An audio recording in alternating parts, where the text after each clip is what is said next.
আমরা আমাদের বাংলাকে আন্তর্জাতিক ভাষা হিসেবেও স্বীকৃত।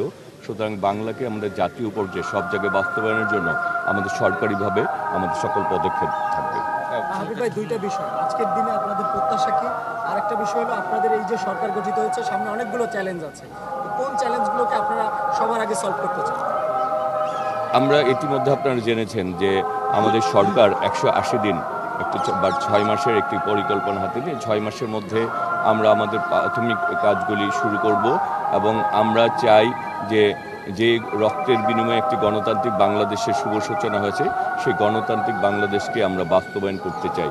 সাথে সাথে আমরা আমাদের 31 দফার ভিত্তিতেই আমরা আমাদের বাংলাদেশকে এগিয়ে নিতে চাই এবং আমরা চাই এই বাংলাদেশের মানুষ যাতে আবার নতুন স্বপ্ন বাস্তবায়নের জন্য তারা কাজ করতে পারে।